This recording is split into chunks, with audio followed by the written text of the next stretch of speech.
খুব এটা ধুনীয়া প্ৰশ্ন আৰু খুব সহজ প্ৰশ্ন এনেকুৱা ধৰণৰ কুৱেশ্যন সাধাৰণতে 1 নম্বৰ MCQ আহিব পাৰে এটা দ্বিঘাত সমীকৰণৰ মাত্ৰা কিমান অৰ্থাৎ দ্বিঘাত সমীকৰণ ৰিপ্ৰেজেন্ট কৰা আমাৰ ৰিপ্ৰেজেন্টেশনটো আমি চাব লাগিব আমি যদি চাও দ্বিঘাত সমীকৰণ এটা লিখা হয় ax² + bx + c = 0 এইটো হৈছে আমাৰ দ্বিঘাত সমীকৰণ ৰিপ্ৰেজেন্ট কৰা এটা তৰিকা অৰ্থাৎ আমি আগতে পাইছিলো যে বহুপদ দ্বিঘাত বহুপদ আছে বা দ্বিঘাত সমীকৰণ যেটো দিছে ইফালে আমাৰ =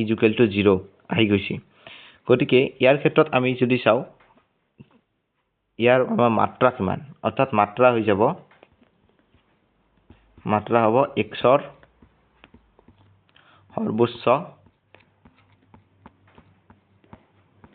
সৰ্বোচ্চ ঘাতটোৱে হ'ব ইয়াতে মাত্ৰা ওকে গতিকে ইয়াত x ৰ সৰ্বোচ্চ ঘাত হ'ব 2 গতিকে option number C is the correct choice for the given question. Thank you so much.